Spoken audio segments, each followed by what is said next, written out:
জ্বালানি সংকটের বিষয়ে জামায়াত আমির ডাক্তার শফিকুর রহমান বলেছেন, সর্বগ্রাসী ধসের মধ্য দিয়ে যাচ্ছে দেশ।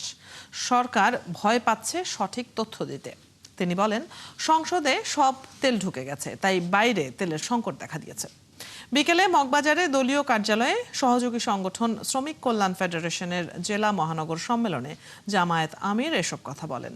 অভিযোগ করেন, ব্যাংক রেজুলেশন অধ্যাদেশটি আটকে দেয়ায় ব্যাংক ডাকাতদের আবারও ফিরিয়ে আনার চেষ্টা চলছে। তার দাবি, অতীতের মতো লুটপাতের সংস্কৃতি এখনো বন্ধ হয়নি। গণ অভ্যুত্থানের কাঙ্ক্ষিত লক্ষ্য থেকে সরকার সরে যাচ্ছে বলেও দাবি করেন তিনি। আমরা অনুরোধ করব, লুকোচুরি না, জনগণকে সঠিক তথ্য প্রকাশ করতে হবে। বিবৃতি পড়ে শোনানো হয়, মনে হয় যেন এখন তেলের উপর দিয়ে বাংলাদেশ বাসতেছে, তেলা অবস্থা আমাদের।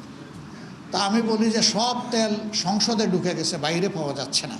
ব্যাংক রেজুলেশন আইনটি অধ্যাদেশটি আটকে দেওয়ার মাধ্যমে কার্যত ব্যাংক ডাকাতদেরকে আবার ফিরিয়ে আনার, আমাদের ব্যাংকের টাকা কোনো ডাকাতের হাতে আর আমরা তুলে দেব না।